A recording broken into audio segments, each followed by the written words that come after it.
Hello, all my Patreon supporters. I cannot believe you support me, but because you do, here's your monthly video where I just talk about my life for a little bit. It's crazy to think it's been about a month since I last recorded one of these already, and the last time I recorded this was actually May 25th, 2 days after my birthday, but also the day of George Floyd's death, and so that has totally impacted the last month in our country and definitely in my life. I kind of want to get into that along with a couple other things, but first, I just want to give a shout out to all of you. Thank you so much for being a part of this journey for me, supporting me in comedy, supporting me, to know that there are some of you out there that I've never met in real life, that I've only maybe even interacted with over social media.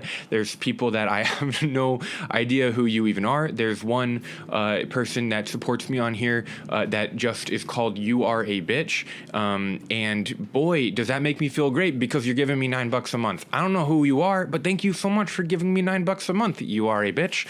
That's crazy to me that somebody with such spite in their heart would actually want to be giving me $9 a month. Again, please tell me who you are. I kind of want to know, because obviously it's a friend, I assume, unless there's actually somebody out there who's upset at me and thinks that, but then you'd think they would just DM me, or I don't know, make a fake account. Why would they give me money? Anyway, it's just so encouraging to know that there are people out there like you, like all of you, and also my parents who I send this to, even though they don't give me money on Patreon. That's kind of crazy, right? I'm just kidding. They supported me for many, many years.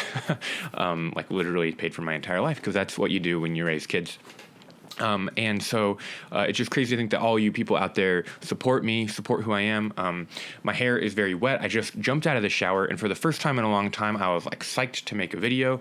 I think the last month has been rough with everything going on, but I'm about to go on a date with my beautiful girlfriend, and just thought I'd film this real quick in the little 20 minutes that I have before I need to leave for that. We've been exploring parks in the midst of quarantine. We've been hopping around to different parks because nothing else is open. So going to a park. So I want to first kind of talk about where I might have been the last month, why I haven't been posting very much, as well as kind of my brief thoughts on that, and then as well as kind of my overall mentality during quarantine and where I'm going. I know in the last video, I hope you watched it, that I discussed specifically my short, medium, and long-term goals that I get from the book, The 12-Week Year, and I think some of these other ideas I'm talking about today also come out of that, but they've impacted my life. I'm kind of talking about a little bit. So very briefly, May 25th, George Floyd died, and I think starting a couple days after that with the protests and everything,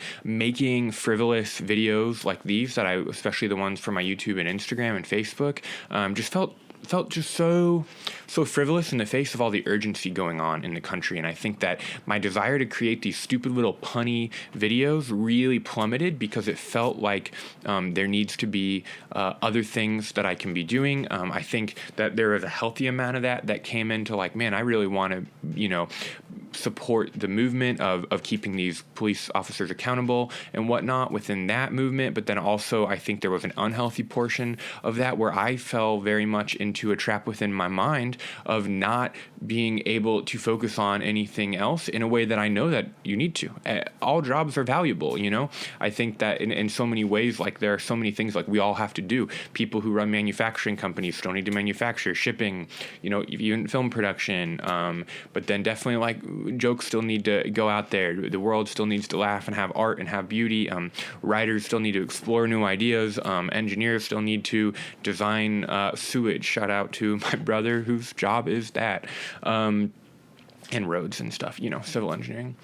And so I think that's where I've been the last month in my headspace of every time I want to do something kind of stupid and fun, this little voice pops up in the back of my head you can't do that. You don't have a right to be silly at a time like this when there are literal parts of the country on fire and protesting for very just causes. Obviously, there are people that abuse that. I don't really want to get into that, but I think that overall, that's been my headspace, and it was just not to say that's the healthiest headspace, although understandably so, but I just that was a lot of what my headspace was at, which is why I haven't been anywhere. And I think even the idea of self-promotion until about last week just felt so weird. You guys know that if you follow me, that all my shows have been canceled except for one, and I haven't really talked about it because I assumed it would also get canceled.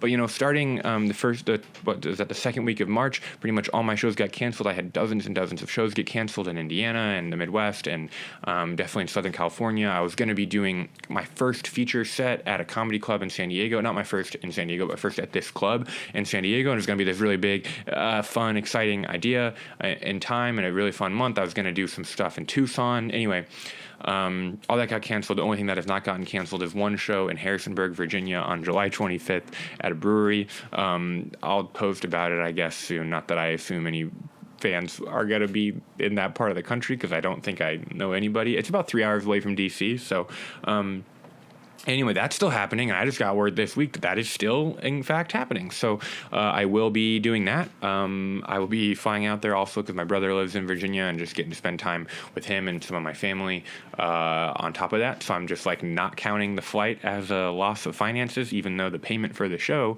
while I'm getting paid, is not even close to what it would cost. I was ideally hoping for that to be multiple shows that I could line up and be like, oh, that actually makes sense and is worth the cost of what it takes to be there. But it is what it is, but it'll be a good networking connection. So if you're in that area, freaking hit me up or whatever. Okay, I know it's a little bit more scatterbrained than last time, but this is how it is, and this is, I think it's fun for me, and I think obviously if you are supporting me, which again is crazy, if you're supporting me on this, it's just, hopefully that means you'll like the sound of my voice as much as I do. So I also want to talk about my mindset during quarantine. I think that's a big thing within this is a mindset that I fight to have, and I just kind of wanted to give you guys a glimpse of that. In my mind, whenever the way I look at life and the way I look at like my free time, especially during quarantine, where it just is endless free time, where it's endless time that I don't have anything scheduled or planned or anything urgent that needs to get done. I kind of have 3 layers of thought. I think the first thing is that I want this time, any time during quarantine, but also just generally in life, I want it to the things that I'm working toward are values, character, and wisdom, which are all pretty much the same thing, but that's the biggest emphasis. That's the biggest emphasis that I filter my time through, that I filter how I go about my day, especially during these days where there is no urgent needs in my own physical life, and there's no job that I necessarily have to go to. I'm still on the unemployment benefits for now. And so I'm in the midst of that. And trying to further and pray about and think through and invest in my growth and character values and wisdom. I think then my second layer that I kind of think through when I think through these things is then I want to invest in skills and knowledge, which again are pretty much the same thing. So what are actual things that I can get better at or know more about that might impact me in the future, maybe in comedy, maybe not in comedy, maybe in just a historical topic that I might want to write about, a different writing skill. I'm in a sketch class right now that ends in a week, online class through the Upright Citizens Brigade, the UCB Theater, where I've also taken a lot of improv classes, yada yada. That's all. Those are skills and knowledge that I want to try to encourage in myself, that I want to pursue, that I want to be strengthened through this time, that I want to pursue. But again, that's not quite as important as investing and making sure that everything is filtered through my values and character and wisdom that I'm trying to pursue. That's number 1. And then skills and knowledge. And then number 3 is content and creating something that's a short-term creation, I think. So, all these videos I would kind of put into that, where it's I want these all contribute to a long-term thing. And so that's why I need that filter of values and then also that filter of skills and knowledge, is because I want this to grow me long-term, but I also do want to put out these little pieces of content. I do want to put out these little jokes. I do want to put out these little videos. I do want to, and book more shows. And so those are all important things, but I also am trying to make sure that those further these longer-term values or knowledge and skill sets that I'm trying to build. So with these videos, even with the YouTube, I started making that because I was I just want to be able to continue to nurture this skill of just kind of rambling without end. I think that's a skill that I cultivated over the last few years of doing stand-up, the ability to talk aimlessly and not ever have any gaps in your language. I think that's something that I've tried very hard to cultivate, and I finally feel very excited that I'm, somewhat there. And I think that's why I've started doing some more Instagram Live, which again also hit a pause because of the protests and the national urgency within that, but I'll probably get back to doing at least maybe bi-weekly Instagram lives in the next few weeks as well, where again, I'm just trying to flex that hosting muscle. So it's fun in the moment, it's important and great in the moment, but also contributes toward a skill or knowledge of greatness in the long term. And all of those contribute toward the character that I want to build for myself of loving people through comedy and hospitality. Yeah, that's kind of the filter that I filter everything through. So with that, sometimes I write, sometimes I read, sometimes I'm trying to make these videos. And I think that's where a lot of that, especially that third level, everything that I had been trying to cultivate as far as content and fun and stupid, silly stuff was so hard to really focus during the last month. But I'm hoping to get back into that. You probably noticed on my social media, specifically mainly my Twitter and Instagram, but then also some Facebook of slightly more political jokes. I'm trying to make sure that I present everything lovingly and gently, but I also think that comedy has a very unique ability to cut right to the heart of the matter, and it's fun to juxtapose different ideologies that people might hold at the same time, and then through comedic lenses show why they might be incongruent. I think that's a really important thing that comedians can do. That's when it starts to feel like philosophy, and that's when it gets really fun.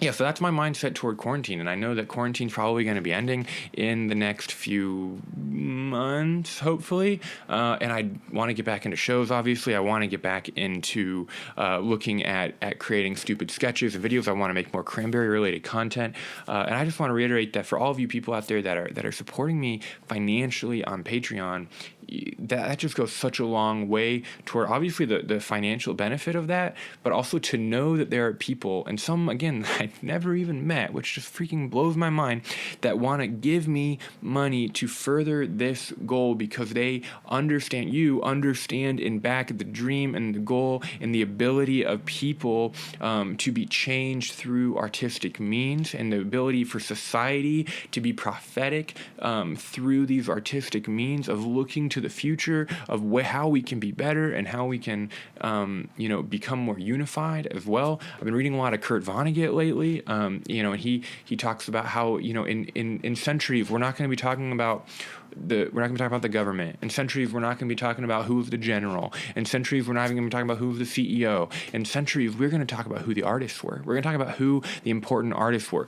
Do you even know, who was important in English history other than maybe the Queen during the time of Shakespeare? No, because it doesn't matter, because Shakespeare was what we gained from that era. And I think that's just so beautiful within the pursuit and patronage of the arts, and I think it's awesome that you guys get to be a part of that. Obviously, I also very much love art philosophy, specifically Christian art philosophy, especially after so many years of people always being like, do you share the gospel in your shows?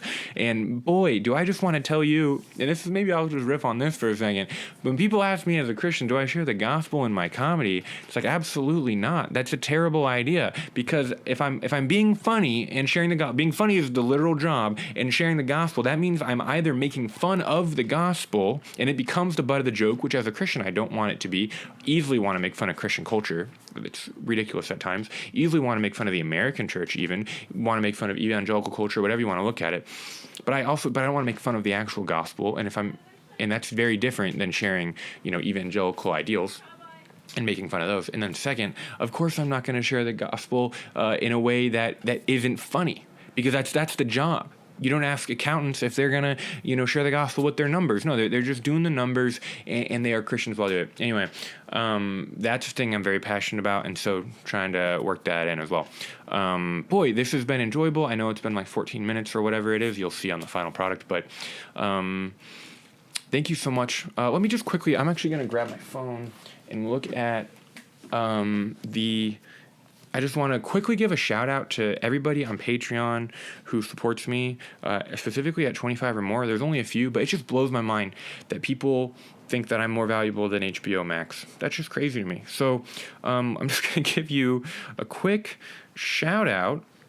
How do I do that on my phone?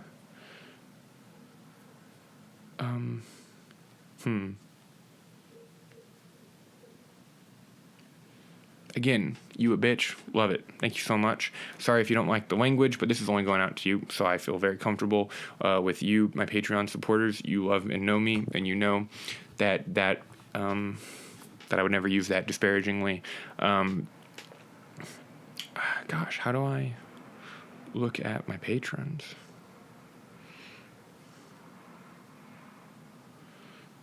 This is ridiculous. Can I not do it on my phone? Do I have to whip out my laptop for this? I don't want to do that. Come on. Guys, I know this is not how you expected this video to end, so let me just quickly whip out my laptop. I doubt I'm going to cut any of this from the final product, so I'm so sorry if you just watched me flounder on my phone. I always have Patreon up to check. Guys, 17 patrons. That's just so cool of you. Wow. Okay. Patrons, relationship manager. Okay, if you give me at 25 or more, I'm just going to give you a quick shout out because that just blows my freaking mind that you love me that much. And I feel that. And I just feel that you think I'm more valuable than HBO Max. That's insane to me. Okay, David Wheeler, amazing friend, amazing man. Thank you so much for 25 or more per month. Eric Shamlin, old coworker and phenomenal friend. Thank you so much for 25 a month or more. Jacob Gidi, whose last name I didn't know how to pronounce when we first met. Jacob Gidi, 25 or more. That's phenomenal, mind-blowing that you as a new, silence my laptop, that you as an engineer would want to give me that. That just blows my freaking mind. Thank you so much. A guy named Sam, or maybe a female, because I guess that's a ambiguous name. Sam something. You didn't put your last name, but thank you. I couldn't even tell from your email if I knew who you were. I don't think I do. And that's cool and crazy. And wow, that's beautiful. Let's look out into the world and say, that's beautiful. And you know, Sam, high five. I don't know who you are, but thank you so much. And then Taylor Mark, also giving at 25 or more per month. That's just so mind-blowing to me that all of you are that. Everybody else too. Like, I just can't believe that everybody else is supporting me. And again, that there are people on here that I do not even know. Or maybe that I've met once at a show. That's just so cool. Thank you so much for your support. I hope this video was enjoyable, or at least was enlightening as to my mindset toward these things. Man, it's been a hard month. Tell me in the comments, what you thought. If these goals, the way I think about, projects and whatnot makes sense. Thank you for your patience as I halted my posts on my social media because I didn't feel right about self-promoting during the last few weeks, but I am going to get back out there, hopefully going to pump out some more content.